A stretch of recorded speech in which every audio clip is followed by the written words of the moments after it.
The Story of બ્રાહ્મણ and Mahakal. બ્રાહ્મણ અને યમદૂતની વાર્તા. ભાગ 1. એક ગામમાં એક મહાન જ્ઞાની બ્રાહ્મણ રહેતો હતો. એક દિવસ તે એના બાળપણના મિત્રને મળવા માટે નીકળ્યો. જો કે આ બ્રાહ્મણનો મિત્ર મૂંગો હતો.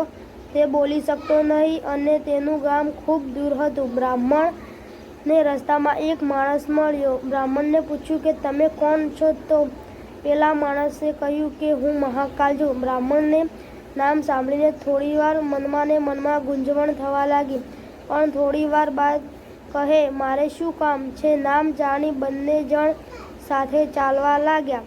પણ આ મહાકાલ જો જાય તો કંઈક ને કંઈક બન્યા કરતું. 3-4 ગામ દૂર ગયા અને સાંજ થવા આવી એટલે બ્રાહ્મણે કહે કે હે ભાઈ, મને બહુ થાક લાગ્યો છે.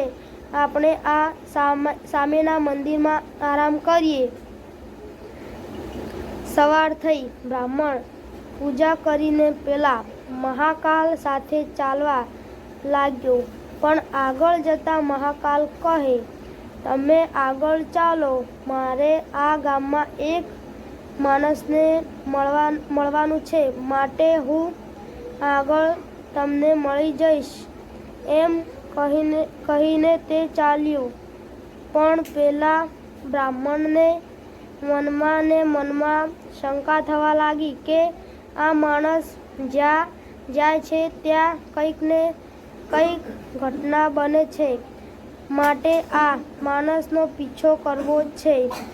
થોડી વારમાં તો ગામ આખું બળીને ખાખ થઈ ગયું અને આ ઘટનાનો પેલા બ્રાહ્મણને જોઈ અને થોડી વારમાં મહાકાલ પાછો આવ્યો.